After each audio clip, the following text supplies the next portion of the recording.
بسم الله الرحمن الرحيم إن الحمد لله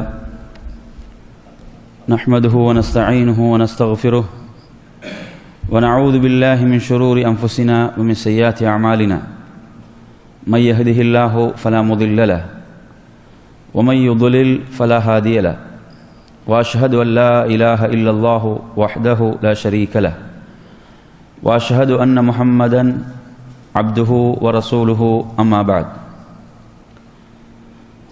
يا أيها الذين آمنوا اتقوا الله حق تقاته ولا تموتن إلا وأنتم مسلمون فإن أصدق الحديث كتاب الله وخير الهدي هدي محمد صلى الله عليه وسلم وشر الأمور محدثاتها وكل محدثة بدعة وكل بدعة ضلالة وكل ضلالة في النار. கண்ணியத்திற்குரிய வல்லல்லாஹுவின் நல்லடியார்களே, அன்பிற்குரிய சகோதரர்களே, தாய்மார்களே, சகோதரிகளே, முதலில் உங்களுக்கு அல்லாஹுடைய சாந்தியையும் சமாதானத்தையும் பிரார்த்தித்து கொண்டவனாக அஸ்ஸலாமு அலைக்கும் வரஹ்மத்துல்லாஹி வபரகாத்துஹு. அல்லாஹனுடைய மிகப்பெரிய பேரருள், நாம் இந்த புனிதமிகு ரமதானுடைய புனிதமிகு இந்த துல் கஅதாவுடைய மாதத்தை நிறைவு செய்து துல்ஹஜ் மாதத்திலே நாம் இப்போது இருக்கிறோம். அன்பிற்குரிய என் அருமையான சகோதரர்களே, இன்றைய சிறப்பு தலைப்பாக ஹஜ்ஜுடைய இந்த வணக்கத்தை நபி வழியில் நாம் எவ்வாறு அமைத்துக் கொள்வது என்பதை பற்றிய விளக்கமாகத்தான் இன்றைய வகுப்பு அமையவிருக்கிறது இன்ஷா அல்லாஹ். இந்த வகுப்பிலே முதல் பகுதியாக நாம் இப்போது பார்க்க போவது ஹஜ்ஜுடைய வணக்கம் கடமை என்பதற்குரிய ஆதாரங்கள் குர்ஆனிலிருந்தும் ஹதீஸிலிருந்தும். அல்லாஹு தஆலா அல் குர்ஆனிலே ஆல இம்ரானுடைய 3வது அத்தியாயத்தினுடைய 96, 97 ஆகிய வசனங்களிலே சொல்கிறான், வலில்லாஹி அலன் நாஸி ஹிஜ்ஜுல் பைத்தி மன் இஸ்ததாஅ இலைஹி சபீலா வமன் கஃபர ஃபஇன்னல்லாஹ கனிய்யுன் அனில் ஆலமீன். அல்லாஹுக்காக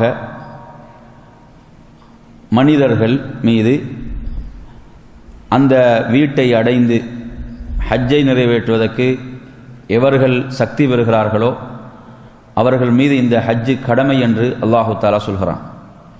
எவர்கள் நிராகரிப்பார்களோ அவர்களை விட்டு அல்லாஹ் தேவையற்றவனாக, அகிலத்தார் அனைவரை விட்டும் ரப்புல் ஆலமீன் தேவையற்றவனாக இருக்கிறான். அல்லாஹு தஆலா நாம் வணங்கினால்தான் அல்லாஹுடைய அந்தஸ்து உயரும், அல்லாஹுடைய கண்ணியம் உயரும், அவனுடைய ஆட்சி அதிகாரத்தில் உயர்வு ஏற்படும் என்பதல்ல, கடுகளவும் அது கிடையாது. நமது வணக்கங்கள் என்பது அல்லாஹ்வுக்கு தேவையற்றவைகள். நமது வணக்கங்கள் என்பது நாம் மறுமையிலே வெற்றி பெறுவதற்காக, அல்லாஹுடைய அருளை அதன் மூலம் பெறுவதற்காக என்ற அடிப்படையை விளங்கிக் கொள்ள வேண்டும். எனவே இவர்கள் அந்த வீட்டை அடைந்து, அந்த வீடென்றால் கஅபா, அந்த ஆலயத்தை அடைந்து ஹஜ்ஜை நிறைவேற்றுவதற்கு சக்தி பெறுவார்களோ அவர்கள் மீது ஹஜ்ஜு கடமை. இங்கே சக்தி பெறுவதென்றால் உடல் ரீதியாகவும் பொருள் ரீதியாகவும் அந்த சக்தியை குறிக்கும். பொருளாதார ரீதியாகவும் சக்தி பெற்றிருக்க வேண்டும், அடுத்து உடல் ரீதியாகவும் அந்த ஹஜ்ஜை நிறைவேற்றுவதற்குரிய சக்தியை பெற்றிருக்க வேண்டும். அன்பிற்குரிய சகோதரர்களே, ஹஜ்ஜு நம் மீது கடமை என்பதற்குரிய அடுத்த ஆதாரம் முஸ்லிமிலே இடம்பெறுகின்ற செய்தி, 2380வது செய்தி. அபூ ஹுரைரா ரலியல்லாஹு அன்ஹு அவர்கள் அறிவிக்கிறார்கள், ஹதபனா ரசூலுல்லாஹி ஸல்லல்லாஹு அலைஹி வஸல்லம், அல்லாஹ்வுடைய தூதர் ஒரு முறை எமக்கு உரை நிகழ்த்தினார்கள்.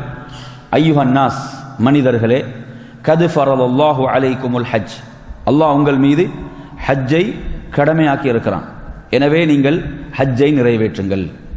அப்போது ஒரு நபித்தோழர் எழும்பி, யா ரசூலல்லாஹ், அகுல்ல ஆமீன், ஒவ்வொரு வருடமும் ஹஜ்ஜை நிறைவேற்றுவது கடமையா என்று ஒரு கேள்வி கேட்கிறார். அப்போது அல்லாஹுடைய தூதர் ஸல்லல்லாஹு அலைஹி வஸல்லம் மௌனமாக இருக்கிறார்கள். அந்த நபித்தோழர் இந்த கேள்வியை 3 முறை திரும்ப திரும்ப கேட்கிறார். அதற்கு பிறகு அல்லாஹுடைய தூதர் ஸல்லல்லாஹு அலைஹி வஸல்லம் சொல்கிறார்கள், லவ் குல்து நஅம் லவஜபத், நான் ஆம் என்று சொன்னால் அது உங்கள் மீது கடமையாகி அதை உங்களால் நிறைவேற்ற முடியாத ஒரு நிலை உருவாகும். எனவே எந்த விடயங்களில் நான் உங்களை விட்டுவிட்டேனோ அதில் நீங்கள் என்னை விட்டுவிடுங்கள். என்று சொன்னவர்களாக இதற்கு முன்னிருந்த சமுதாயங்கள் அழிந்து போனதெல்லாம் அதிகமாக அவர்கள் கேள்வி கேட்டதும் நபிமார்களுக்கு அவர்கள் முரண்பட்டு செயல்பட்டதும் தான். எனவே நான் ஒன்றை உங்களுக்கு ஏவினால் அதை நீங்கள் இயன்றவரை செயல்படுத்துங்கள், நான் ஒன்றை தடுத்தால் அதிலிருந்து நீங்கள் விலகிக் கொள்ளுங்கள். எனவே அன்பிற்குரிய சகோதரர்களே, ஹஜ் என்ற வணக்கம் அந்த கஅபா என்ற ஆலயத்தை அடைந்து நிறைவேற்றுவதற்கு சக்தி பெறுபவர்கள் மீது கடமையாகும். அது ஒவ்வொரு வருடமும் அல்ல, வாழ்நாளில் ஒரு முறை மாத்திரம் நிறைவேற்றுவது கடமை என்பதை இந்த செய்திகளிலிருந்து விளங்குகிறோம். பெண்களை பொறுத்தவரையில் பெண்களுக்கு இந்த ஹஜ்ஜு கடமை, பெண்கள் மீதும் ஹஜ்ஜு கடமையாகின்றது. ஆனால் அவர்களுக்கு ஒரு நிபந்தனை கூடுதலாக வரும். அது என்ன? அவர்கள் பொருளாதார ரீதியாகவும் உடல் ரீதியாகவும் பெண்கள் சக்தி பெற்றிருந்தாலும் அவர்களுக்கு மஹ்ரம் என்ற அந்த துணை அவர்களுக்கு அவசியம். திருமணம் முடிப்பதற்கு தடை செய்யப்பட்டவர்கள், அந்த பெண் தனது கணவனோடு ஹஜ்ஜுக்கு செல்லலாம், அல்லது தனது தந்தை வழி சகோதரர்கள், தாய் வழி சகோதரர்கள், தனது சகோதரர்கள், தனது உடன் பிறந்த சகோதரர்கள், இப்படியானவர்களோடு தான் ஒரு பெண் ஹஜ்ஜை நிறைவேற்றுவதற்கு செல்ல முடியும். அல்லாஹுடைய தூதர் சொன்னார்கள், புகாரியுடைய 1729வது செய்தி, அப்துல்லாஹ் இப்னு அப்பாஸ் ரலியல்லாஹு அன்ஹு அறிவிக்கிறார்கள், நபிகள் நாயகம் ஸல்லல்லாஹு அலைஹி வஸல்லம் சொன்னார்கள், லா துசாஃபிரில் மர்அ இல்லா மஅதி மஹரம், ஒரு பெண் மஹரமின்றி பயணம் செய்யக்கூடாது. அதே போன்று வலா யதுஹுலு அலைஹா ரஜுலுன் இல்லா வ மஅஹா மஹரம், ஒரு பெண் தனித்து இருக்கும் போது அந்நியான் அந்த வீட்டுக்குள் அந்த பெண்ணிடம் செல்லக்கூடாது மஹரமின்றி. அப்போது ஒரு நபித்தோழர் எழும்பி, யா ரசூலல்லாஹ், நான் இன்ன படைகளுக்காக ஜிஹாதுக்காக நியமிக்கப்பட்டிருக்கிறேன், எனது மனைவியோ ஹஜ்ஜுக்கு செல்வதற்கு விரும்புகிறார்கள் என்று சொன்னபோது அல்லாஹுடைய தூதர் சொன்னார்கள், நீர் ஜிஹாதுக்கு செல்லாமல் உமது மனைவியோடு ஹஜ்ஜுக்கு செல்வீராக. ரசூலுல்லாஹ் மனைவி அழகாக இருக்கிறார்களா, இளம் பெண்ணா, வயது முதிர்ந்தவளா, தனியாக செல்கிறார்களா, கூட்டாக செல்கிறார்களா, எதுவும் கேட்கல. ரசூலுல்லாஹ் சொன்னது, நீங்கள் உங்கள் மனைவியோடு ஹஜ்ஜுக்கு செல்லுங்கள் என்ற இந்த கட்டளை மஹரம் என்பது வலியுறுத்தப்பட்ட ஒரு விஷயம் என்பதை பெண்களுடைய விஷயத்தில் விளங்கிக் கொள்ள வேண்டும். அடுத்த அன்பிற்குரிய சகோதரர்களே, ஒருவர் மீது ஹஜ்ஜு கடமையாகிவிட்டால் அவர் அதை அவசரப்படுத்த வேண்டும். அதிகமானவர்கள் ஹஜ்ஜை பிற்படுத்துகிறார்கள், தாமதப்படுத்துகிறார்கள். எதுவரை என்றால் தங்களுடைய முதிய வயது வரை ஹஜ்ஜை நிறைவேற்றாமல் அதை தள்ளி போட்டுக் கொண்டே இருக்கிறார்கள். என் அருமையான சகோதரர்களே, ஹஜ்ஜு ஒருவர் மீது கடமையாகி அவர் நிறைவேற்றவில்லை என்று சொன்னால், அதன் பிறகு அவருக்கு ஏழ்மை வறுமை வந்தாலும் அவர் ஹஜ்ஜை நிறைவேற்றாத ஒரு பெரும் குற்றத்துக்குரியவர். ஹஜ்ஜை நிறைவேற்றுவதற்குரிய சக்தியை பெற்று, பொருள் ரீதியாகவும் உடல் ரீதியாகவும் சக்தியை பெற்று நிறைவேற்றாத ஒருவர், அதற்கு பிறகு அந்த நிலைமை மாறுகிறது, அவரிடமிருந்து செல்வம் இல்லாமலாகிறது, அவர் வறுமைக்கு செல்கிறார், அவர் நோய்க்கு செல்கிறார் என்றாலும் அவர் அதற்குரிய தகுதியை பெற்று நிறைவேற்றாமல் இருந்த அந்த குற்றம் அது ஒரு பெரும் பாவம். அந்த பாவம் மறுமையில் அவரை பிடித்துக் கொள்ளும் என்பதை மறந்துவிடக்கூடாது. எனவே நறுமையான சகோதரர்களே, ஹஜ்ஜை நிறைவேற்றுவதற்கு வசதி பெற்றவர்கள் அதற்கு அவசரப்படுத்த வேண்டும். சிலர்கள் நினைக்கிறாங்க, நாங்கள் சவுதிக்கு வேலைக்கு தான் வந்திருக்கிறோம், சவுதிக்கு வேலைக்கு வந்த நமக்கு ஹஜ்ஜு கடமை இல்லை என்று நினைக்கிறார்கள். அது பிழையானது.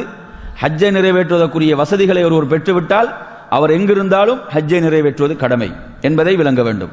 அடுத்த நறுமையான சகோதரர்களே, இந்த ஹஜ்ஜுடைய வணக்கத்திலே அடுத்து நாம் கவனிக்க வேண்டிய பகுதி என்னவென்று சொன்னால், ஹஜ் என்ற இந்த வணக்கத்தினுடைய சிறப்புகள். அதில் நீங்கள் எடுத்து பார்த்தால் நபிகள் நாயகம் ஸல்லல்லாஹு அலைஹி வஸல்லம் அவர்கள் சொல்கிறார்கள், அல் ஹஜ்ஜுல் மப்ரூர், ஒப்புக்கொள்ளப்பட்ட ஹஜ்ஜுக்குரிய கூலி என்பது சுவர்க்கத்தை தவிர வேறு இல்லை. அல்லாஹ்விடம் மிக உயர்ந்த கூலிதான் ஹஜ்ஜுக்கு இருக்கிறது. ஒருவருடைய ஹஜ் அல்லாஹ்விடத்தில் ஏற்றுக்கொள்ளப்படுகிறதா, அதற்கு அல்லாஹ் சுவர்க்கத்தை தான் கூலியாக வாக்களித்திருக்கிறான். எனவே அவ்வளவு சிறந்த உயர்ந்த ஒரு வணக்கமாக ஹஜ் இருக்கிறது. அது மாத்திரமல்லாமல் எவர் தனது ஹஜ்ஜுடைய வணக்கத்திலே அந்த வீட்டை ஹஜ் செய்து அவர் மனைவியோடு இல்லறத்தில் ஈடுபடாமல் பாவங்கள் செய்யாமல் ஹஜ்ஜை நிறைவேற்றுகிறாரோ, அவர் திரும்பும் போது அன்று பிறந்த ஒரு பாலகனை போன்று பாவங்கள் இந்த பரிசுத்தமாகி திரும்புகிறார் என்பதும் புகாரியுடைய ஹதீஸ் ஆகும். அதே போன்று நபிகள் நாயகம் ஸல்லல்லாஹு அலைஹி வஸல்லம் அவரிடம் ஆயிஷா ரலியல்லாஹு அன்ஹா கேட்கிறார்கள், யா ரசூலல்லாஹ், ஜிஹாதை நாம் ஒரு சிறந்த வணக்கமாக காணுகிறோம், ஆனால் பெண்களாகிய நாம் ஜிஹாத் செய்வதில்லை யா ரசூலல்லாஹ். அப்போது நபி அவர்கள் சொன்னார்கள், உங்களுக்கு ஜிஹாத் இருக்கிறது, அந்த ஜிஹாத் என்னவென்றால் அதுதான் ஒப்புக்கொள்ளப்பட்ட ஹஜ், அதுதான் உங்களுக்குரிய ஜிஹாத் என்று அல்லாஹ்வுடைய தூதர் சொன்னார்கள் என்ற செய்தியையும் புகாரியிலே பார்க்கிறோம். எனவே அன்பிற்குரிய சகோதரர்களே, அந்த அடிப்படையிலே இந்த வணக்கம் மிகவும் சிறப்பித்து சொல்லப்பட்ட ஒரு வணக்கமாக இருக்கிறது. அதே போன்று அல்லாஹுடைய தூதர் சொன்னார்கள், ஹஜ்ஜையும் உம்ராவை நீங்கள் தொடர்ந்து நிறைவேற்றுங்கள், அது உங்களுடைய வறுமையை ஏழ்மையை போக்கும் என்பதும் ஆதாரபூர்வமான ஹதீஸாகும். எனவே அன்பிற்குரியவர்களே, இப்படியாக ஹஜ்ஜுடைய சிறப்புகளை பற்றி அல்லாஹுடைய தூதர் ஸல்லல்லாஹு அலைஹி வஸல்லம் குறிப்பிட்டிருக்கிறார்கள். அடுத்து நாம் இந்த தலைப்பிலே பார்க்க போவது, ஹஜ்ஜுடைய வணக்கமாக இருந்தாலும் நாம் நிறைவேற்றுகின்ற எந்த ஒரு வணக்கமாக இருந்தாலும் அவைகள் ஏற்றுக்கொள்ளப்படுவதற்குரிய முக்கியமான அடிப்படைகள். ஏன்னா நாங்கள் ஒப்புக்கொள்ளப்பட்ட ஹஜ்ஜுக்கு தான் சுவர்க்கம் கூலி என்று சொன்னால், நம்முடைய ஹஜ் அல்லாஹ்விடத்திலே ஒப்புக்கொள்ளப்படுவதற்குரிய அந்த அடிப்படைகள் என்ன, என்ன விதிமுறைகளுக்கு உட்பட்டு எனது ஹஜ் அமைந்தால் அது அல்லாஹ்விடத்தில் ஏற்றுக்கொள்ளப்படும். அதில் முதலாவது அல் இஹ்லாஸ், உல தூய்மை. ஹஜ்ஜை அல்லாஹ்வுக்காக நிறைவேற்ற வேண்டும், வேறு எந்த ஒரு நோக்கமும் இருக்கக்கூடாது.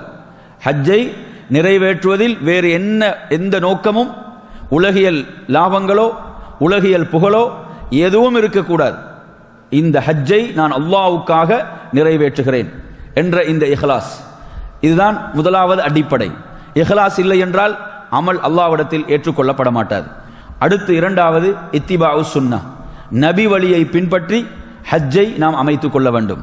ஹஜ்ஜை நாம் நினைத்தபடி செய்வதல்ல, அல்லது யாரோ எவரோ சொன்னார்கள் என்பதற்காகவும் அல்ல. ஹஜ்ஜை நாம் நிறைவேற்றுவது நபி வழியை பின்பற்றி. நபிகள் நாயகம் ஸல்லல்லாஹு அலைஹி வஸல்லம் அவர்கள் தனது வாழ்நாளில் ஒரே ஒரு ஹஜ்ஜை நிறைவேற்றினார்கள். அது ஹிஜ்ரி 10வது வருடம் நிறைவேற்றினார்கள். அந்த ஒரு ஹஜ்ஜின் போது அவர்கள் அந்த ஹஜ்ஜுக்கான அழைப்பை முழு மதீனாவிலும் அந்த அறிவிப்பை செய்தார்கள். அல்லாஹ்வுடைய ரசூலோடு 1,00,000க்கும் மேற்பட்ட சஹாபாக்கள் அந்த ஹஜ்ஜிலே கலந்து கொண்டார்கள். எதற்கு? அல்லாஹ்வுடைய ரசூல் எப்படி ஹஜ்ஜை நிறைவேற்றுகிறார்களோ அதுபோன்று எனது ஹஜ்ஜை அமைத்துக் கொள்ள வேண்டும். அது மாத்திரமல்லாமல் அல்லாஹ்வுடைய தூதர் சொன்ன தெளிவான வார்த்தை, ஹுது அன்னி மனாசிக்கக்கும், என்னிடமிருந்து நீங்கள் இந்த வணக்கத்தை ஹஜ்ஜை எடுத்துக்கொள்ளுங்கள். இந்த வருடத்துக்கு பிறகு நான் உங்களை சந்திப்பேனோ தெரியாது, எனவே இந்த ஹஜ்ஜை என்னிடமிருந்து முழுமையாக கற்றுக்கொள்ளுங்கள். எனவே அன்பிற்குரிய சகோதரர்களே, ரசூலுல்லாஹி ஸல்லல்லாஹு அலைஹி வஸல்லம் அந்த இறுதி ஹஜ்ஜை சஹாபாக்கள் மிக உன்னிப்பாக கவனித்தார்கள். ஒவ்வொரு செயலையும் மிக உன்னிப்பாக கவனித்து அந்த ஹஜ்ஜை அடுத்து வருகின்ற தலைமுறையினருக்கு அந்த சஹாபாக்கள் வழங்கினார்கள். அல்லாஹ்வுடைய ரசூல் இப்படித்தான் ஹஜ்ஜை நிறைவேற்றினார்கள். எனவே அன்பிற்குரிய சகோதரர்களே, நபி வழியை பின்பற்றி ஒவ்வொரு செயலையும், தவாஃபா, சஅய்யா, ஹஜ்ஜுடைய ஏனைய வணக்க வழிபாடுகள் ஒவ்வொன்றையும் அல்லாஹ்வுடைய ரசூல் எப்படி செய்தார்கள் என்பதை நன்றாக விளங்கி செய்வது. இந்த இரண்டு நிபந்தனைகளுக்கு உட்படும் போது அந்த வணக்கம் அல்லாஹ்விடத்தில் ஏற்றுக்கொள்ளப்படும். அதற்கு மாற்றமாக அமையும் போது அல்லாஹ்வுடைய தூதர் சொன்னார்கள், மன் அஹ்தஸ ஃபி அம்ரினா ஹாதா மா லைஸ மின்ஹு ஃபஹுவ ரத்துன், எவர் நாம் ஏவாத ஒன்றை மார்க்கத்தில் புதிதாக உருவாக்கி செய்வாரோ அது நிராகரிக்கப்படும். ஹஜ்ஜுக்கு அவர் எவ்வளவு லட்சங்கள் செலவழித்தாலும் அவர் அல்லாஹ்வுடைய ரசூல் காட்டி தந்த முறையில் ஹஜ்ஜை நிறைவேற்றவில்லை என்றால் அது நிராகரிக்கப்படும். அடுத்த நறுமையான சகோதரர்களே, இந்த ஹஜ்ஜை நிறைவேற்றுவதற்காக செல்லக்கூடியவர்கள் கவனிக்க வேண்டிய அடுத்த மிக முக்கியமான பகுதி, அந்த ஹஜ்ஜை நிறைவேற்ற நாம் செல்கின்ற இடம் அல்லாஹுவால் புனிதப்படுத்தப்பட்ட இடம். மனிதர்களோ அல்லது ஒரு அரசோ அதை புனிதம் என்று அறிவிக்கவில்லை. அதை புனிதம் என்று அறிவித்தது இந்த வானங்கள் பூமி அனைத்தையும் படைத்த ரப்புல் ஆலமீன். அவன்தான் அந்த ஊரை, அந்த மக்காவை புனிதமான ஊர் என்று அறிவித்திருக்கிறான். எப்போது வானங்கள் பூமியை படைத்தானோ அந்த நாளிலே அந்த ஊரை அல்லாஹ் புனிதமான ஊர் என்று பிரகடனப்படுத்தி விட்டான். எனவே நாம் ஒரு அல்லாஹ்வால் புனிதப்படுத்தப்பட்ட இடத்துக்கு செல்கிறோம் என்ற அந்த புனிதத்துவம் உள்ளத்தில் நிறைந்திருக்க வேண்டும். சாதாரணமாக நாங்கள் ஏனைய இடங்களில் இருக்கும் போது எப்படி நடந்து கொள்கின்றோமோ அப்படி அங்கு நடந்து கொள்ளக்கூடாது. ஏன்? அது அல்லாஹ்வால் புனிதப்படுத்தப்பட்ட ஊர். அங்கு நாம் எந்த பாவமான காரியத்திலும் ஈடுபடக்கூடாது, எந்த ஒரு தவறையும் செய்யக்கூடாது. பாவங்கள் முழுமையாக விடுபட்டவர்களாகத்தான் அந்த புனித ஹரம் என்ற பகுதிக்குள் இருக்க வேண்டும். ஏனென்றால் அல்லாஹ்வுடைய தூதர் ஸல்லல்லாஹு அலைஹி வஸல்லம் அவர்கள் அந்த பகுதிக்கென்று அல்லாஹ் சில சட்டதிட்டங்களை அறிவித்திருக்கிறான் என்று சொன்னால் அது அதனுடைய புனிதத்துவத்தை காட்டுகிறது. எந்த அளவுக்கு என்றால் அல்லாஹ்வுடைய தூதர் சொல்கிறார்கள், அந்த மக்காவுடைய பகுதியில் ஒரு ஆயுதங்களை சுமந்து செல்லக்கூடாது என்று ரசூலுல்லாஹ் தடை விதிக்கிறார்கள். அல்லாஹ்வுடைய தூதர் ஆயுதங்களை சுமந்து செல்வதை கூட அந்த புனித மக்கா பகுதியிலே தடை செய்கிறார்கள் என்றால் ஏனையவர்களுக்கு தீங்கு செய்கின்ற நோக்கத்திலே ஒருவர் சுமந்து செல்லக்கூடாது. அதே போன்று அங்குள்ள புட்பூண்டுகள் எதுவும் கிள்ளி எறியப்படக்கூடாது, அங்கு வேட்டை பிராணிகள் விரட்டப்படக்கூடாது, அங்கு விழுந்திருக்கக்கூடிய பொருட்கள் எதையும் எவரும் அவைகளை பொறுக்கி எடுக்கக்கூடாது, அதை உரியவர் அறிவிப்பவரை தவிர. அதே போன்று இப்படியான அங்கு இரத்தங்கள் ஓட்டப்படக்கூடாது.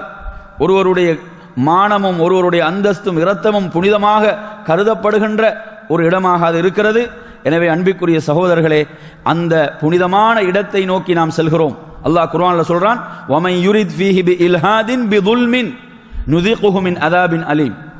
எவர்கள் அந்த புனித ஹரம் என்ற அந்த பகுதிக்குள் பாவத்தை செய்வதற்கு, பாவமான காரியத்தை நாடுவார்களோ, அநியாயமாக ஒரு பாவத்தை உள்ளத்தால் நாடுவார்களோ, அவர்களை நாம் வேதனையை கொண்டு பிடிப்போம். நீங்க ஏனைய பகுதிகள் எடுத்தீங்கன்னா பாவத்தை உள்ளத்தால் நாடினா பாவம் பதியப்பட மாட்டாது. ஆனால் அந்த பகுதியை பற்றி அல்லாஹ் குர்ஆன்ல சொல்லும் போது, எவர்கள் பாவத்தை உள்ளத்தால கற்பனை செய்கிறார்களோ, பிளான் பண்ணுகிறார்களோ, அவர்களையே தண்டனையால் பிடிப்போம் என்று அல்லாஹ் சொல்கிறான். எனவே அன்பிற்குரிய சகோதரர்களே, அந்த அளவு புனிதமான ஒரு இடத்தை நோக்கி நாம் செல்கிறோம். எனவே ஹஜ்ஜுடைய பயணம் ஒரு பொழுதுபோக்கான ஒரு பயணம் அல்ல. அது முழுக்க முழுக்க ஆன்மீக ரீதியான அல்லாஹ்வுடைய ரப்புல் ஆலமீனுடைய திருப்பொருத்தத்தை பெறுவதற்கான பயணம் என்பதை விளங்க வேண்டும். அடுத்ததாக இதிலே நாம் ஹஜ்ஜுடைய வகைகளை நாம் இப்போது பார்ப்போம். ஹஜ்ஜுடைய வகைகளை பொறுத்தவரையில் இதிலே உங்களுக்கு தெரிவது போன்று ஹஜ்ஜின் வகைகளை நாம் மூன்றாக பார்க்கலாம். அந்த மூன்றிலே முதலாவதாக தமத்து, இரண்டாவதாக நீங்கள் கிரான், மூன்றாவதாக இஃப்ராத். இப்படியாக நீங்கள் ஹஜ்ஜுடைய இந்த மூன்று முறைகள், இதில் விரும்பிய ஒரு முறையை ஹஜ்ஜுக்காக தெரிவு செய்யலாம். விரும்பி அடுத்ததுக்கு பேசிடாதீங்க. விரும்பிய ஒரு முறையை என்ன செய்யலாம், ஒருவர் தெரிவு செய்யலாம்.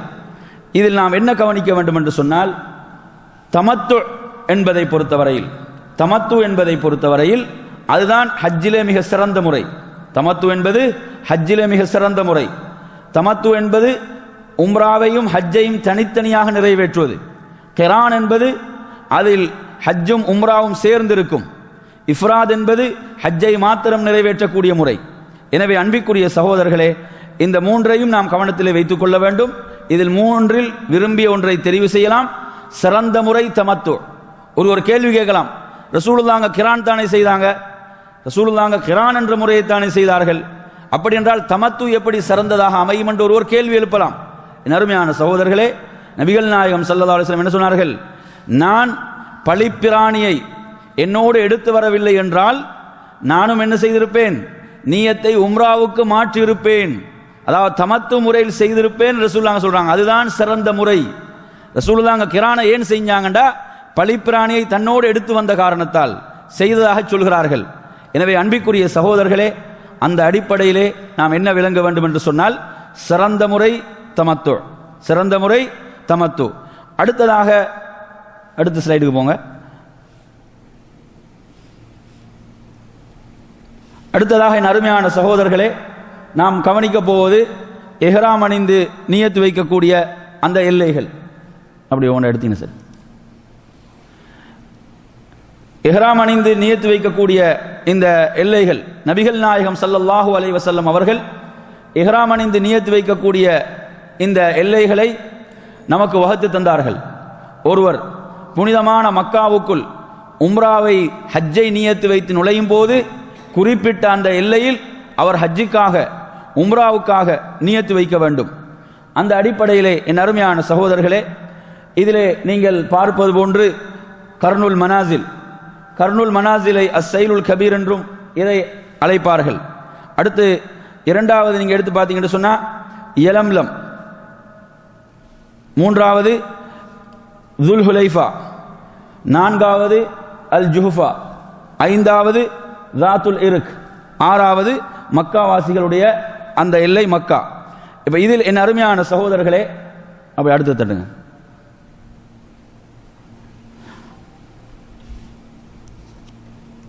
இதில் நீங்கள் கர்னுல் மனாசில் என்ற எல்லை முதலாவது போட்டிருக்கக்கூடிய எல்லையை பொறுத்தவரை சைலுல் கபீர் என்பது நஜித் வாசிகள் அந்த வழியாக வரக்கூடிய எல்லை. உங்களுக்கு தெரியும், இப்போ நாங்கள் இந்த ரியாத், இந்த தமாம், இந்த பகுதியில் உள்ளவங்க, இந்த கிழக்கு பகுதியிலிருந்து செல்லக்கூடிய அனைவருடைய எல்லையாக இதுதான் இருக்கிறது. அதே போன்று இது தாயிஃபுக்கு பக்கத்தில் உள்ள ஒரு ஊராக மக்காவிலிருந்து சுமார் ஒரு 95 கிலோமீட்டர் தொலைவில் இது அமைந்திருக்கிறது. அதே போன்று யலம்லம் நீங்கள் எடுத்தீங்கன்னா சுமார் ஒரு 60 கிலோமீட்டர் மக்காவிலிருந்து தொலைவில் இருக்கிறது. இது ஜித்தா பகுதியில் அமைந்திருக்கக்கூடிய சாதியா என்று சொல்லப்படுகின்ற இடம். இது நீங்கள் எடுத்தீங்கன்னா இப்போ இலங்கை, இந்தியா போன்ற நாடுகளிலிருந்து வரக்கூடியவர்கள் இந்த எல்லையிலே தான் இஹ்ராம் அணிந்து நியத்து வைப்பார்கள். அதே போன்று துல்ஹுலைஃபாவை நீங்கள் எடுத்து பார்ப்பீர்கள் என்று சொன்னால் இது சுமார் 450 கிலோமீட்டர் மக்காவின் தொலைவில் இருக்கிறது. இது மதீனாவுக்கு மிக சமீபமாக இருக்கக்கூடிய இடம். இதை அபியார் அலி என்று இப்போது அழைக்கிறார்கள். இது மதீனாவாசிகள் அந்த வழியாக வரக்கூடிய இல்லை. அதே போன்று அல் ஜுஹுஃபாவை நீங்கள் எடுத்தால் இதை இப்போது ராபிக் என்று அழைப்பார்கள். ராபிக் என்று அழைக்கப்படுகின்ற அந்த ராபிக் என்ற ஊருக்கு பக்கத்தில் உள்ளது. இது சிரியாவாசிகள் அந்த வழியாக வரக்கூடிய இல்லை. இது மக்காவில் சுமார் ஒரு வடக்கில் 180 கிலோமீட்டர் தொலைவில் இருக்குது. அதே போன்று தாத்து இருக்கின்றால் ஈராக் வாசிகள் அந்த வழியாக வரக்கூடிய இல்லை. இப்போ இந்த எல்லைகள் ரசூலுல்லாஹ் சொன்ன இந்த எல்லைகளுக்கு உள்ள யாராவது வாழ்றாங்கன்னு சொன்னா, இந்த எல்லைகள் ரசூலுல்லாஹ் வகுத்து வந்திருக்கிறாங்க, இதற்கு உள்ள யாராவது வாழ்வார்கள் என்று சொன்னா அவங்க எல்லைக்கு போக வேண்டிய அவசியம் கிடையாது. உள்ளவங்க அவங்க இருக்கிற இடத்துல என்ன செய்வாங்க, இஹ்ராம் அணிந்து நியத்து வைத்துக் கொண்டு வருவார்கள். அந்த எல்லைக்கு உட்பட்டு வாழக்கூடியவர்கள் அவங்க என்ன செய்ய தேவையில்லை, எல்லைக்கு போக வேண்டிய அவசியம் கிடையாது. அவங்க அந்த உட்பட்ட அந்த பகுதியில் என்ன செய்வாங்க, இருக்கக்கூடிய இடத்திலே இஹ்ராம் அணிந்து நியத்து வைத்துக் கொள்வார்கள். மக்காவாசிகளை பொறுத்தவரையில் மக்காவாசிகள் என்ன செய்வார்கள், அவர்கள் மக்காவிலேயே இஹ்ராம் அணிந்து நியத்து வைத்துக் கொள்வார்கள் ஹஜ்ஜுக்காக அவங்க இருக்கக்கூடிய இடத்துல. உம்ராவை பொறுத்தவரையில் ஹரம் என்ற அந்த புனித பகுதிக்கு வெளியே வர வேண்டும். அவர்கள் உம்ராவுக்காக நியத்து வைத்து விட்டு செல்லும். ஹஜ்ஜை பொறுத்தவரையில் அவங்க ஹரம் என்ற அந்த புனித பகுதிக்கு வெளியே வர வேண்டிய அவசியம் இல்லை. இருக்கக்கூடிய இடத்தில் அவங்க என்ன செய்யலாம், இஹ்ராம் அணிந்து நியத்து வைத்துக் கொள்ளலாம். அடுத்ததாக அடுத்த ஸ்லைடுக்கு போங்க.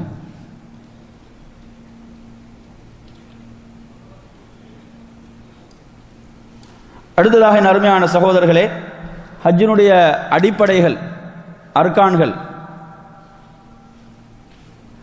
4 அர்கான்களை நாம் இதில் கவனிக்க வேண்டும். இங்கே நாம் இஹ்ராம் அணிதல் என்று சொல்லி போடுவது நாம் நினைக்கக்கூடாது, அந்த வெண்மையான அந்த ஆடைகளுக்கு அந்த வெள்ளை துணிகளுக்கு இஹ்ராம் என்று சொல்லப்படும் என்று நான் நினைக்கக்கூடாது. குறிப்பிட்ட எல்லை அடைந்தவுடன் ஹஜ்ஜுக்காக உம்ராவுக்காக நியத்து வைப்பதற்குத்தான் இஹ்ராம் என்று சொல்லப்படும். அந்த இஹ்ராம் முதலாவது ஹஜ்ஜுடைய அர்கான்கள்ல முதலாவது. இரண்டாவது நீங்க எடுத்தீங்கன்னு சொன்னா பிறை 9 அரஃபாவுல தரித்தல். பிறை 9 அரஃபாவுல தரித்தல் ஹஜ்ஜுடைய இரண்டாவது ருக்குன். மூன்றாவது எடுத்தீங்கன்னு சொன்னா தவாஃப் அல் இஃபாதா, ஹஜ்ஜுக்குரிய தவாஃப். நான்காவது எடுத்தீங்கன்னு சொன்னா ஹஜ்ஜுக்குரிய சாய். இந்த 4 அர்கான்கள், இந்த 4 அர்கான்களும் அடிப்படையானவைகள். ஒன்று விடுபட்டாலும் ஹஜ் ஏற்றுக்கொள்ளப்பட மாட்டாது. இதில் ஒன்று விடுபட்டாலும் ஹஜ் என்ன செய்யப்பட மாட்டாது, ஏற்றுக்கொள்ளப்பட மாட்டாது. அது கீழே அதுதான் கொடுக்கப்பட்டிருக்கிறது. இவைகளில் ஒன்று விடுபட்டாலும் ஹஜ் நிறைவேறாது. என இது அடிப்படையான விஷயங்கள் ஹஜ்ஜில். அப்ப எனவே இதை நாம் நன்றாக விளங்கிக் கொள்ள வேண்டும். அர்கான்கள் 4, ஹஜ்ஜுடைய அர்கான்கள் 4. இஹ்ராம் அணிந்து நியத்து வைத்தல், அதே போன்று அரஃபாவுல தங்குதல் 9வது நாள், அதே போன்று ஹஜ்ஜுக்குரிய தவாஃப், ஹஜ்ஜுக்குரிய சஐ. அடுத்த ஸ்லைடுக்கு போங்க. அடுத்ததாக நாம் பார்க்க போவது ஹஜ்ஜுடைய வாஜிபுகள். ஹஜ்ஜுடைய வாஜிபுகளை பொறுத்தவரையில் குறிப்பிட்ட எல்லையில் இஹ்ராம் அணிந்து நியத்து வைத்தல். ரசூலுல்லாஹ் எந்த எல்லையை வகுத்தாங்களோ அந்த எல்லையில் இஹ்ராம் அணிந்து நியத்து வைத்தல் என்பது அர்கான்ல வரும். குறிப்பிட்ட எல்லையில் இஹ்ராம் அணிந்து நியத்து வைத்தல் என்பது ஹஜ்ஜுடைய வாஜிபுகளில் வரும். அதே போன்று சூரியன் மறையும் வரை அரஃபாவுல தங்குதல். அரஃபாவுல தங்குதல் ஹஜ்ஜுடைய அர்கான்ல உள்ளது. சூரியன் மறையும் வரை அரஃபாவுல தங்குதல் என்பது ஹஜ்ஜுடைய வாஜிபுகளில் உள்ளது. அதே போன்று முஸ்தலிஃபாவுல இரவுல தங்குதல். அதே போன்று ஐயாமு தஷ்ரீக் ஆகிய பிற 11, 12, 13 ஆகிய நாட்கள்ல மினாவுல இரவிலே தங்குதல். அதே போன்று ஜம்ராக்கல்ல கல்லெறிதல். இவைகள் ஹஜ்ஜுடைய வாஜிபுகள்ல வரக்கூடியவைகள். 3 ஜம்ராக்கள் இருக்கின்றன, அவைகளிலே கல்லெறிவது. அதே போன்று முடி மலித்தல் அல்லது நன்றாக முடியை குறைத்தல், முடியை மலிப்பது சிறப்பானது. அதே போன்று தவாஃப் அல் விதா, விடைபெறும் தவாஃப். இதுல மாதவிடாய் பெண்கள், பிள்ளை பேற்றுடைய பெண்களுக்கு இதுல விதிவிலக்கு அளிக்கப்பட்டிருக்கிறது. அவர்களுக்கு அதற்கான குற்றப்பரிகாரங்களும் கிடையாது. எனவே இந்த ஹஜ்ஜுடைய அர்கான்கள் அந்த வாஜிபுகள்ல ஏதாவது ஒன்று விடுபடும் போது அதற்காக அவர்கள் குற்றப்பரிகாரமாக ஒரு ஆட்டை குர்பானி கொடுக்க வேண்டும். ஹஜ்ஜுடைய வாஜிபுகள்ல ஒன்று தவறும் போது. எனவே இவைகள் ஹஜ்ஜுடைய வாஜிபுகளில் வரும்.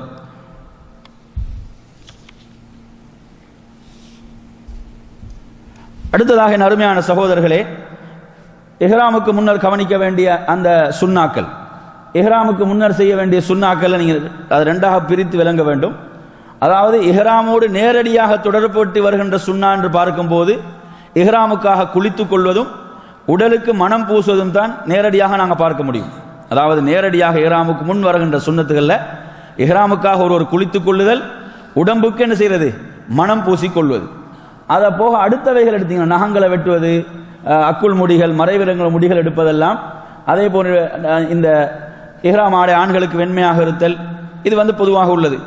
அப்ப எனவே இந்த ஏனைய 3 விஷயங்கள், நகங்களை வெட்டுறது, அக்குள் முடிகள், அதுக்கு போங்க, அக்குள் முடிகள், இப்ப இந்த இவைகளை பொறுத்தவரையில இவைகள் என்னது, பொதுவாக சுத்தம் என்ற அடிப்படையில் பேண வேண்டிய விஷயங்கள், சுத்தம் என்ற அடிப்படையில் பேணப்பட வேண்டிய சுன்னாக்கள் என்று கவனிக்க வேண்டும்.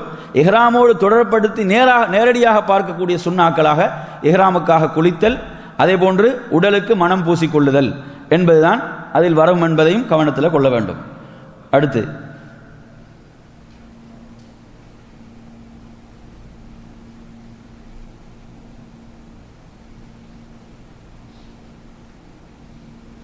அதே போன்று அடுத்ததாக அருமையான சகோதரர்களே, ஒருவர் இஹ்ராமுக்கு பிறகு இஹ்ராம் அணிந்து நியத்து வைத்து விட்டார், அதற்கு பிறகு கவனிக்க வேண்டிய சுன்னாக்கள் நீங்க எடுத்து பார்த்தீங்கன்னு சொன்னா, அதாவது தல்பியா சொல்லுதல், ஆண்கள் சப்தமிட்டும் பெண்கள் தங்களுக்கு கேட்கக்கூடிய விதமாகவும், அதே போன்று ஹஜ்ஜருல் அஸ்வத் கல்லை ஒருவர் முத்தமிடுதல், அதற்கு முடியாத பட்சத்தில் அதன் பால் சைகை செய்தல், அதே போன்று தவாஃபின் போது உம்ராவின் தவாஃப் அல்லது முதலாவது ஆரம்பத்தில் போன உடனே செய்யக்கூடிய அந்த தவாஃப், அதுல ஒரு என்ன செய்யறது, தனது அந்த வலது புஜத்தை அவர் திறந்து கொள்ளுதல், அதே போன்று அவருடைய அந்த முதல் 3 சுற்றுகள், முதல் தவாஃபில் முதல் 3 சுற்றுகளில் கால்களை வேகமாக நெருக்கி வைத்து ஒருவர் ஓட்டமும் நடையும் இல்லாமல் ஒரு நடுத்தரமாக வேகமாக செல்வது, இதுவும் சுன்னால வரும்.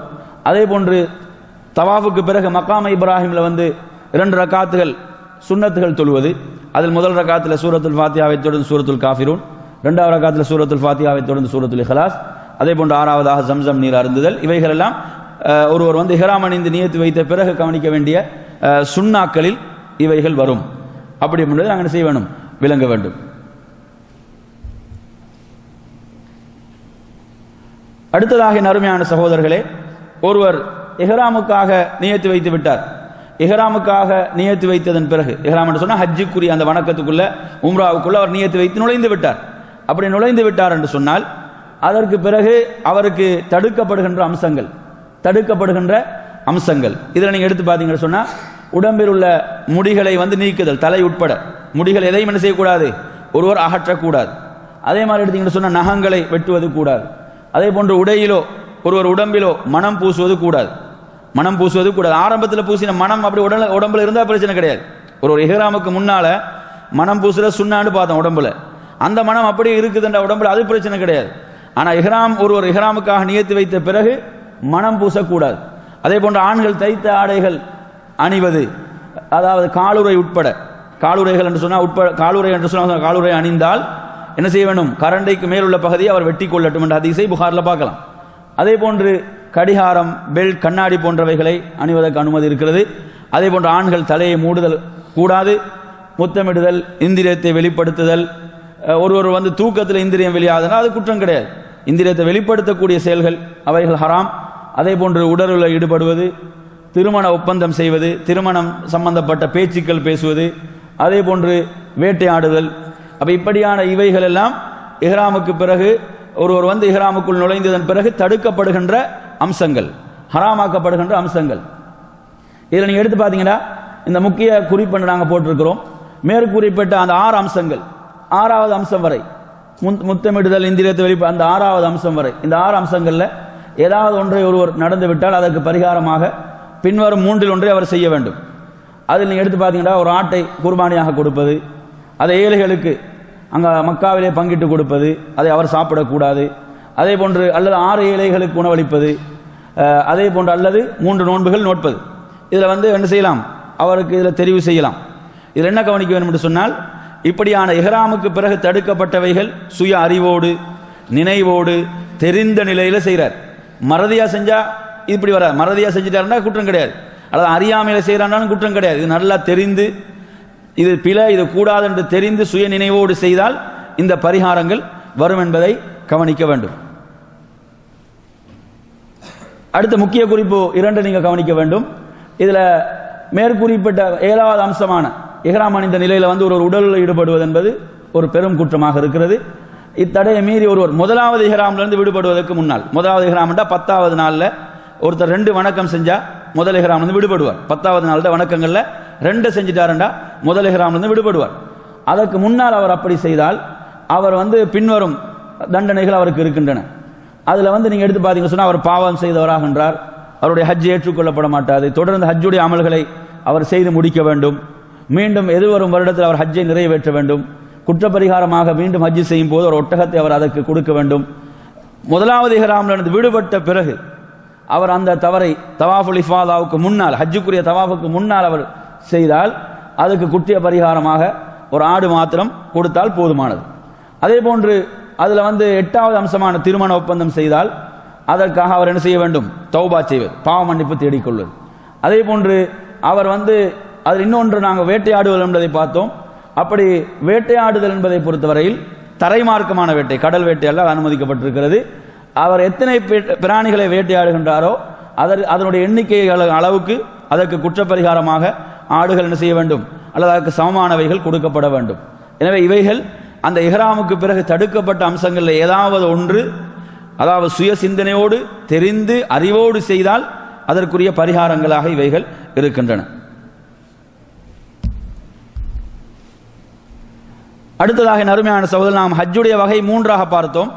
ஹஜ்ஜுடைய வகை என்னென்னது? வகைகள் சொல்லுங்க. 3 என்னென்னது? தமத்து, கிரான், இஃப்ராத், அப்படித்தானே ஹஜ்ஜுடைய 3 வகைகள். இந்த ஹஜ்ஜுடைய 3 வகைகளில் நாம் இதற்குரிய நியத்தை எப்படி வைத்துக் கொள்ளுதல் என்பதை பார்ப்போம்.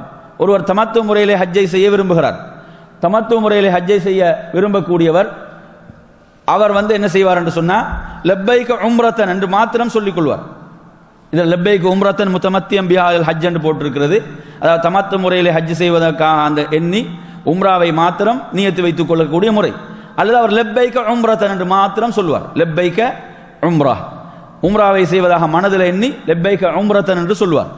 அதே போன்று கிரான் முறையில் செய்யக்கூடியவர் அவர் லப்பைக அல்லாஹும்ம பி ஹஜ்ஜத்தின் உம்ரா அல்லது லப்பைக ஹஜ்ஜன் உம்ரா என்று சொல்வார். லப்பைக ஹஜ்ஜன் உம்ரா, ஹஜ்ஜையும் உம்ராயும் சேர்த்து அவர் நியத்து வைப்பார். கிரான் முறையிலே செய்யக்கூடியவர். இஃப்ராத் முறையிலே செய்யக்கூடியவர் லப்பைக ஹஜ்ஜன் என்று மாத்திரம் அவர் என்ன செய்வார்? மனதில் நியத்து வைத்து லப்பைக ஹஜ்ஜன் என்று சொல்வார். எனவே இப்படியாக இந்த நியத்துடைய முறைகள் அவர் எந்த முறையில் செய்கிறாரோ அதற்கேற்ப அவர் நியத்தை அமைத்துக் கொள்ள வேண்டும். தமத்துவா, கிரானா, இஃப்ராதா, அதில் எந்த முறையை தெரிவு செய்கிறாரோ அதற்கேற்ப நியத்தை அமைத்துக் கொள்ள வேண்டும். அதே போன்று அந்த நியத்து வைக்கக்கூடிய சந்தர்ப்பத்தில் அல்லாஹும்ம இன் ஹபஸ்தனி ஹாபிசுன் ஃபமஹில்லி ஹைது ஹபஸ்தனி என்ற ஒரு துவா இருக்கிறது. அது இதனுடைய பொருள் என்னவென்று சொன்னால், ஒருவர் நியத்து வைக்கும் போது ஏதாவது தடங்கள் ஹஜ்ஜுடைய வணக்கங்களை தொடர்ந்து செய்ய முடியாத ஒரு நிலை வரும் என்று பயந்தால் அவர் இந்த வார்த்தைகளை சொல்லலாம். யா அல்லாஹ், நீ எந்த இடத்தில் தடுக்கின்றாயோ அதுதான் நான் இருக்கக்கூடிய இடம் என்று சொல்கின்ற இந்த வார்த்தைகள். இதை சொல்லிவிட்டார் என்றால் அவருக்கு தொடர்ந்து ஹஜ்ஜை செய்ய முடியாவிட்டாலும் அவர் குற்றப்பரிகாரமாக எதுவும் கொடுக்க வேண்டிய தேவை ஏற்படாது.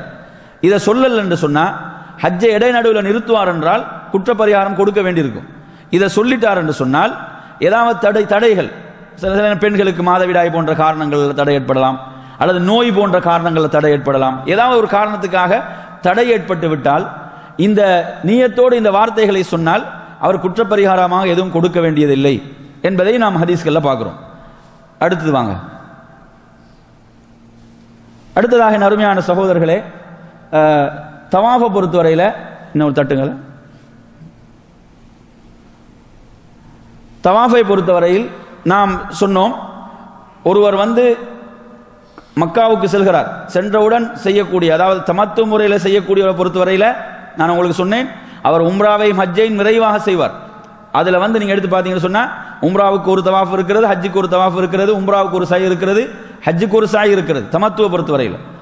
அதே போன்று கிரான் இஃப்ராதை பொறுத்தவரையில் அவங்களுக்கு ஒரு சாய் தான் இருக்கிறது. இப்போ இவங்க முதலாவது போன உடனே செய்யக்கூடிய இந்த தவாஃபுல் குதூம், முதல் தவாஃப், இந்த தவாஃப் உங்களுக்கு தவாஃபுடைய முறைகள் தெரியும்.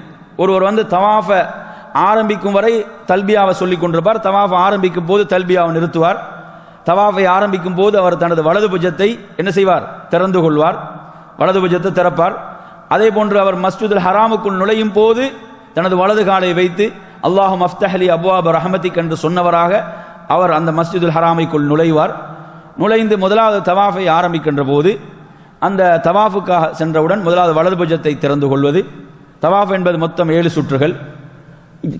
இங்கு காட்டப்பட்டிருப்பது போன்று ஹஜ்ஜருல் அஸ்வதிலிருந்து அவர் என்ன செய்வார், அந்த இடத்திலிருந்து ஹஜ்ஜருல் அஸ்வதை முத்தமிடுவது சுன்னா.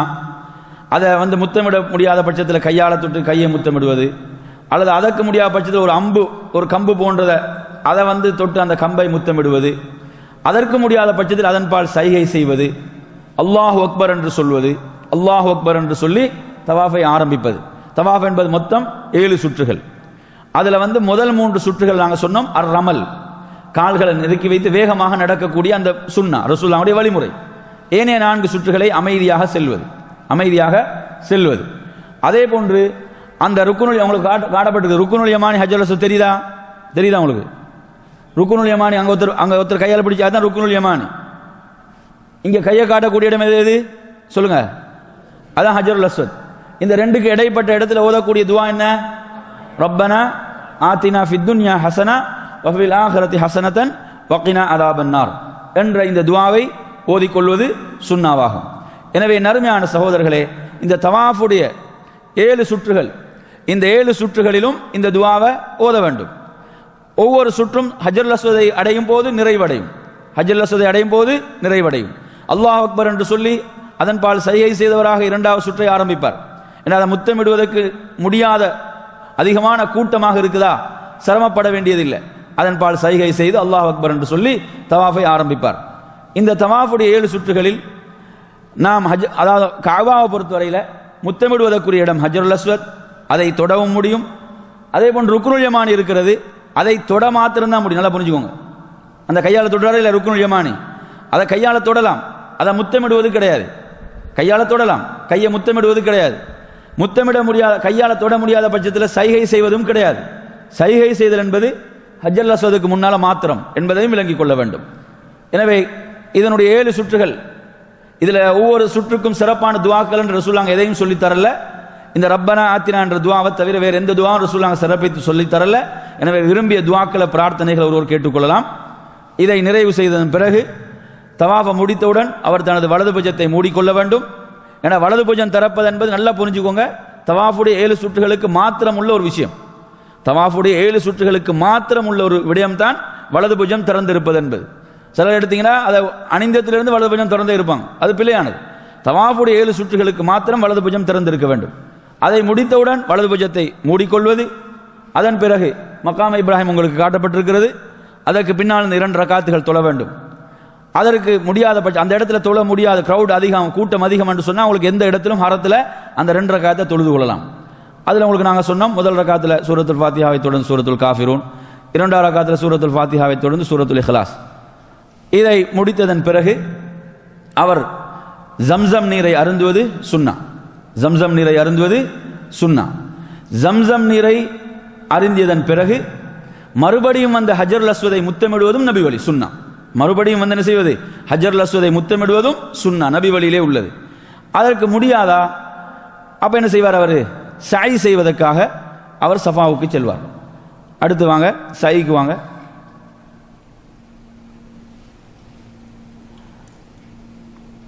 சையை பொறுத்தவரையில் என் அருமையான சகோதரர்களே, நீங்கள் கவனிக்க வேண்டியது, சை என்பது சஃபாவுக்கும் மர்வாவுக்கும் இடையில் ஒருவர் ஓடுகின்ற ஒரு இபாதத், ஒரு வணக்கம்.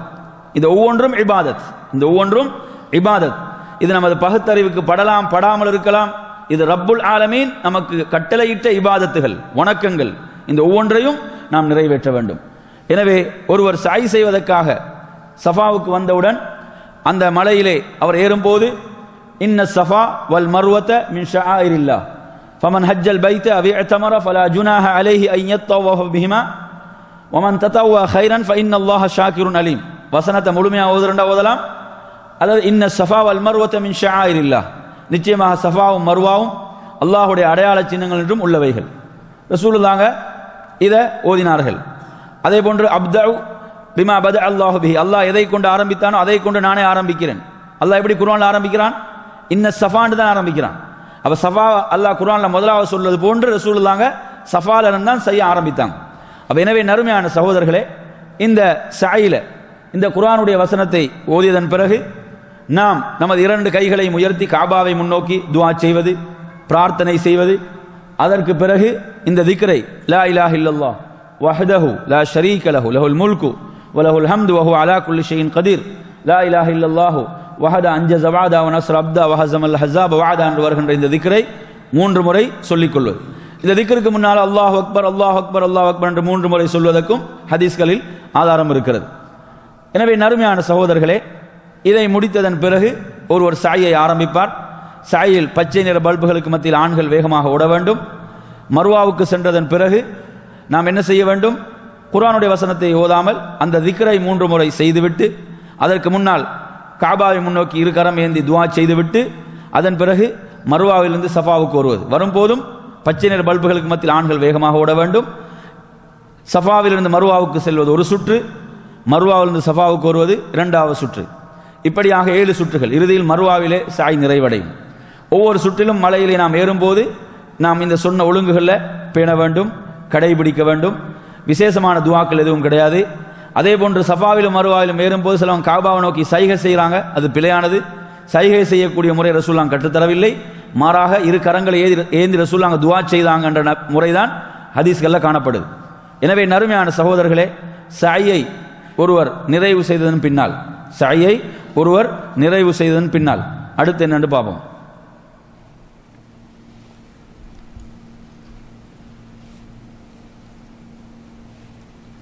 மாறி போயிட்டோம்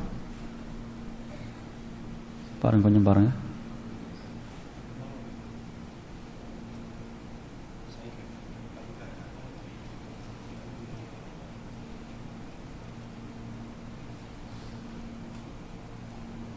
இது ஓகே. 12வது கொஞ்சம் போங்க. சரி, அதில் வைங்க, இதில் வைங்க, இதில் அப்படி வைங்க. அன்பிற்குரிய சகோதரர்களே, சாயை முடித்ததன் பிறகு நல்லா கவனிங்க. சாயை முடித்ததன் பிறகு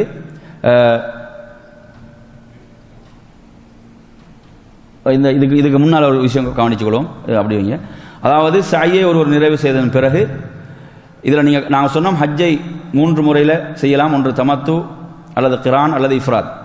இதில் நல்லா கவனிங்க, தமத்து முறையில் செய்யக்கூடியவர்கள் மாத்திரம் என்ன செய்ய வேண்டும் என்று சொன்னால், சாயை முடித்து கொண்டதன் பிறகு அவங்க முடிய என்ன செய்ய வேண்டும் என்று சொன்னால் அவர்கள் எடுக்க வேண்டும். முடியை பொறுத்தவரையில் இப்போ ஹஜ்ஜுடைய 8வது நாள் நெருக்கமாக இருக்குது என்று சொன்னால், ஹஜ்ஜுடைய 8வது நாள் நெருக்கமாக இருக்குது, திரும்ப 10வது நாள் முடி எடுக்க வேண்டியிருக்குது, முடி வளராது என்று பயந்தால் அவங்க முடி என்ன செய்யலாம்? குறைத்து கொள்ளலாம். நீண்ட ஒரு இடைவெளி இருக்குது, 10வது நாள் வரைக்கும் இன்னொரு நீண்ட இடைவெளி இருக்குது, முடி வளர்ந்துடும் என்று சொல்லி நினைப்பாங்கண்டா முடியை அவங்க மலிப்பது தான் சிறந்த முறை. முடியை மலிப்பது தான் சிறந்த முறை. அப்படி இல்லை, நெருக்கமாக இருக்குதா, அவங்க முடி என்ன செய்வார்கள்? குறைத்து கொள்வார்கள். பெண்களை பொறுத்தவரையில் பெண்கள் என்ன செய்வாங்கன்னு சொன்னால், விரல் நுனி அளவு, பெண்கள் விரல் நுனி அளவு முடிகள் என்ன செய்வாங்க? எடுத்துக்கொள்வார்கள். விரல் நுனி அளவு முடிகளை எடுத்துக்கொள்வார்கள். ஆனால் கிரான் இஃப்ராதில் செய்யக்கூடியவங்க, கிரான்லையும் இஃப்ராதிலையும் செய்யக்கூடியவர்கள் என்ன செய்வாங்கன்னு சொன்னால், முடி எதையும் எடுக்கிறது கிடையாது. அவங்க இஹ்ராமில் தொடர்ந்து இருப்பாங்க. தமத்தூல செய்கிறவர் முடியை எடுத்தவுடன் அவர் இஹ்ராமிலிருந்து வெளியேறுவார், முழுமையாக இஹ்ராம் விட்டு வெளியேறுவார். எதெல்லாம் தடுக்கப்பட்டிருந்துச்சோ எல்லாம் அனுமதி, மனைவியோட இல்லறத்தில் சேருவது உட்பட எல்லாம் அனுமதிக்கப்படும். தமத்தூல உம்ரா ஹஜ்ஜை செய்யக்கூடியவர் உம்ராவை முடித்து முடி எடுத்துட்டாருண்டா அவர் இஹ்ராமை விட்டு வெளியேறி விடுவார். ஆனால் கிரானில் இஃப்ராதில் செய்யக்கூடியவங்க இஹ்ராமில் தொடர்ந்து இருப்பார்கள், அவங்க வெளியேற முடியாது. அவங்க 10வது நாள் அமல்கள் முடியும் வரைக்கும் அவங்க வெளியேற முடியாது. இதை நாம் புரிந்து கொள்ள வேண்டும். இப்போ நாங்கள் இதுக்கு போகிறதுக்கு முன்னால் நாங்கள் இதுவரை சொன்ன விஷயங்கள் உங்களுக்கு எதுவும் சந்தேகங்கள் கேள்விகள் இருந்தால் கேட்டு விளக்கம் பெறலாம். நாங்கள் அடுத்த பகுதிக்கு போகிறதுக்கு முன்னால் இதுவரை நாங்கள் பேசின இந்த விஷயங்களில் உங்களுக்கு எதுவும் சந்தேகங்கள் கேள்விகள் இருந்தால் விளக்கம் கேட்டு விளக்கம் பெறலாம்.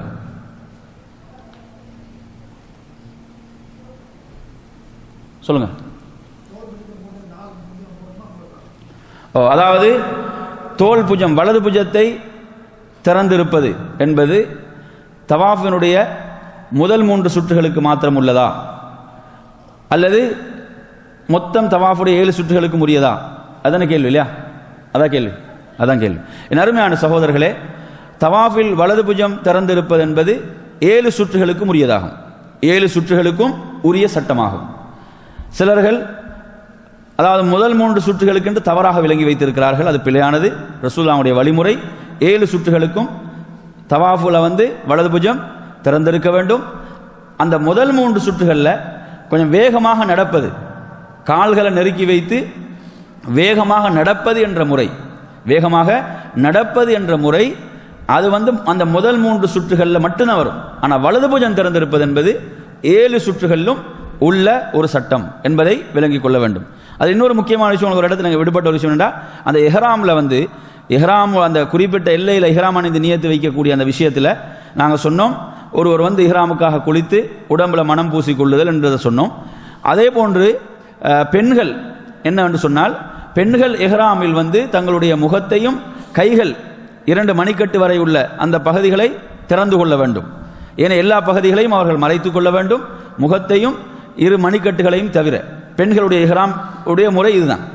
அதே போன்று இஹ்ராமுடைய அந்த உடை என்பது குறிப்பிட்ட ஒரு நிறத்தில் தான் பெண்களுக்கு இருக்க வேண்டும் அல்லது ஆண்களுக்கு இருக்க வேண்டும் என்பது கிடையாது. ஆண்களுக்கு வெள்ளை நிறம், பெண்களுக்கு நிறம் என்பது கிடையாது என்பதையும் நாம் என்ன செய்ய வேண்டும், விளங்கிக் கொள்ள வேண்டும். அதே போன்று இஹ்ராமுக்காக என்று ஒரு சிறப்பு தொழுகையும் கிடையாது. ஒரு இஹ்ராமுக்காக இஹ்ராம் அணிந்து நியத்து வச்சுட்டாரு, அதுக்காக என்று ஒரு சிறப்பு தொழுகை, விசேஷ தொழுகை கிடையாது.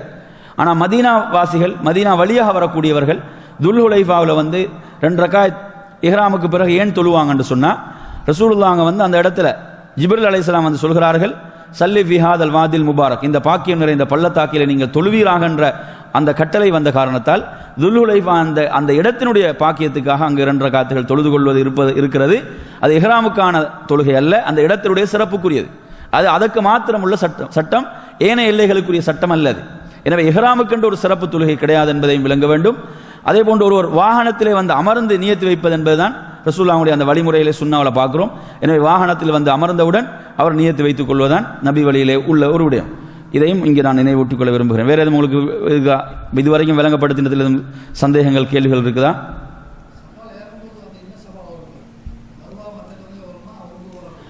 அதாவது அந்த இன்ன சஃபா வல் மர்வத மின் ஷாயிரில் என்ற குர்ஆனுடைய வசனம் சஃபாவில் மாத்திரம் ஓதப்பட வேண்டிய ஒரு வசனமா, அல்லது மர்வாவில் ஏறும் போதும் ஒவ்வொரு சுற்றிலும் ஓத வேண்டுமென்றால் முதலாவது அதை ஆரம்பிக்கும் போது மாத்திரம் ஓதுவது என்பதுதான் நபி வழியாக இருக்கிறது. அதற்கு பிறகு உள்ள ஒவ்வொரு இதிலும் நாம் அந்த திக்ரை 3 முறை செய்து கொள்வதும் காபாவை முன்னோக்கி கைகளை உயர்த்தி பிரார்த்திப்பதும் என்பதுதான் நபி வழியிலே உள்ள விடயம் என்பதையும் கவனத்தில் கொள்ள வேண்டும்.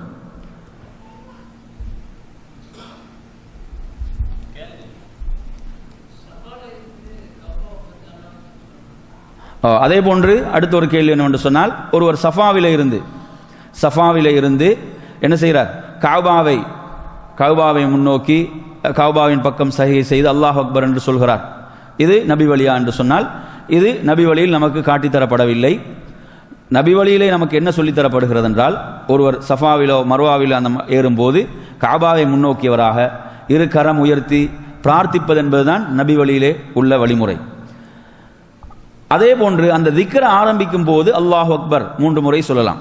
அந்த திக்ரை நாங்கள் சொன்னோமா இல்லையா, அந்த ஒரு திக்ரை 3 முறை சொல்வது, அந்த திக்ரை ஆரம்பிக்கும் போது ஒரு அல்லாஹ் அக்பர் என்று 3 முறை சொல்லலாம். இது நபி வழியில் உள்ளது. ஆனால் காபாவின் பால் சைகை செய்த அல்லாஹ் அக்பர் என்ற முறையோ சைகை செய்வது என்பதோ நபி வழியில் உள்ளதல்ல. அதே போன்று இன்னும் சிலருடைய ஒரு தவறை இப்போது பார்க்கிறோம். மர்வாவில் 7வது சுற்றை நிறைவு செய்துவிட்டு சிலர் இப்போது சுன்னத் தொழுகிறார்கள். எப்படி தவாஃபை முடிச்சுட்டு 2 ரக்காத் தொழுறாங்களோ அதுபோன்று இப்போ மர்வாவில் என்ன செய்கிறாங்க, சாயை முடித்து விட்டு 2 ரக்காத் தொழுறாங்க. இது பிழையானது. இது ரசூலுல்லாஹ்வுடைய வழிமுறையில் இப்படி ஒன்று கிடையாது. அப்போ எனவே இதை நாங்கள் அடுத்தவங்க செய்கிறாங்க என்பதற்காக நாம் செய்யக்கூடாது, பிறர் செய்கிறார்கள் என்பதற்கு நாம் செய்யக்கூடாது. இதற்கு நபி வழியில் எந்த ஆதாரம் இல்லை. இது ஒரு பிதா என்று ஒரு வழிகேடு என்பதை புரிந்து கொள்ள வேண்டும்.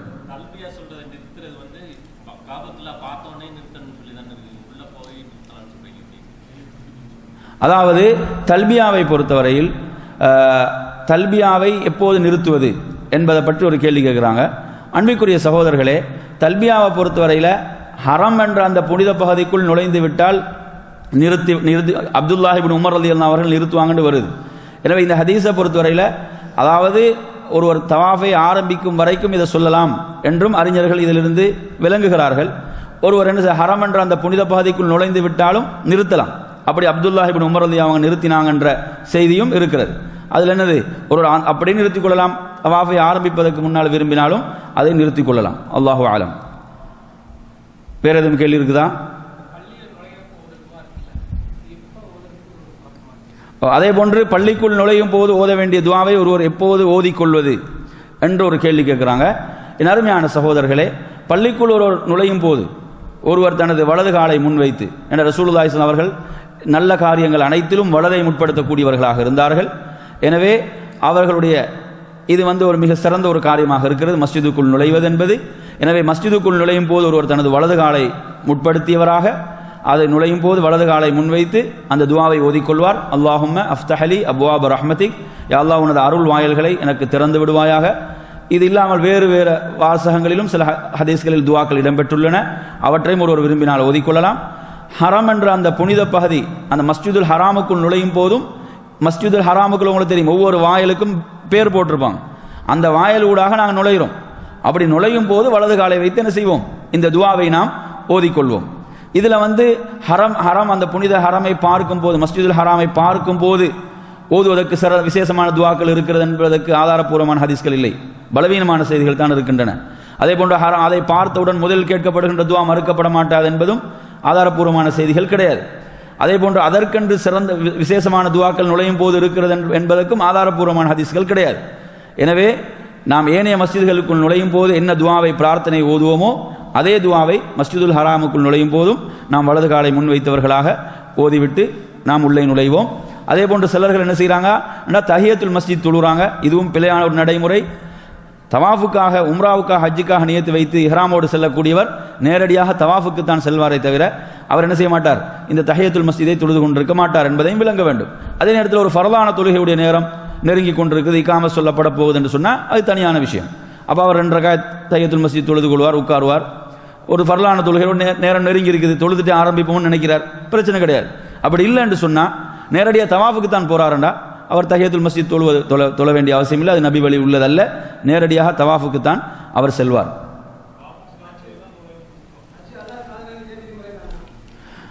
பாபு சலாம் என்ற வாயிலூடாக நுழைவதை பொறுத்தவரையில் அது ஒரு சுன்னா என்ற ஒரு வழிமுறையாக வரல. ரசூலுல்லாஹ் அதனுடைய அந்த கீழ் பகுதியால் வந்தாங்க. அதனுடைய கீழ்ப்பகுதி என்பதை பாபு சலாம் உள்ள பகுதி என்று சொல்கிறார்களே தவிர நேரடியாக பாபு சலாம் என்று இல்லை, அந்த கீழ்ப்பகுதியால் நுழைந்தாங்கன்னு வருது. எனவே அது ஒரு சுன்னா என்று நடைமுறையில் உள்ளதாக அதை அறிஞர்கள் பார்க்கவில்லை. அதை என்னது, அந்த கீழ்ப்பகுதியால் அந்த பக்கமாக நுழைந்தாங்க. அந்த பக்கம் நிறைய வாயில்கள் இருக்குது, அப்படி நுழையலாம்.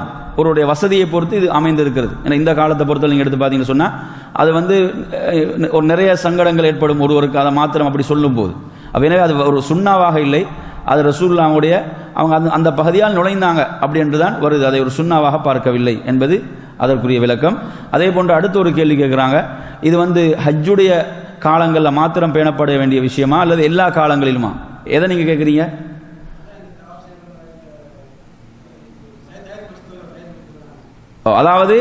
அதாவது ஒருவர் இஹ்ராம் இல்லாமல் சாதாரண உடையிலே போகும்போது பொதுவாக உள்ள சட்டம், அதாவது பள்ளியிலே அமர்வதற்கு முன்னால் 2 ரக்காத் தஹியத்துல் மஸ்ஜித் தொழுது கொள்ள வேண்டும்.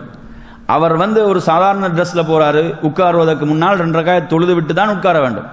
அவர் தவாஃபுக்காக போறார், அவர் என்ன செய்யறாரு, தவாஃபுக்காக போறார் என்று சொன்னால் அவர் நேரடியாக தவாஃபத்தான் ஆரம்பிப்பார் என்பதை விளங்க வேண்டும். அடுத்ததாக அருமையான அடுத்த பகுதிக்குள் நாங்கள் நுழைஞ்சிருவோம். அது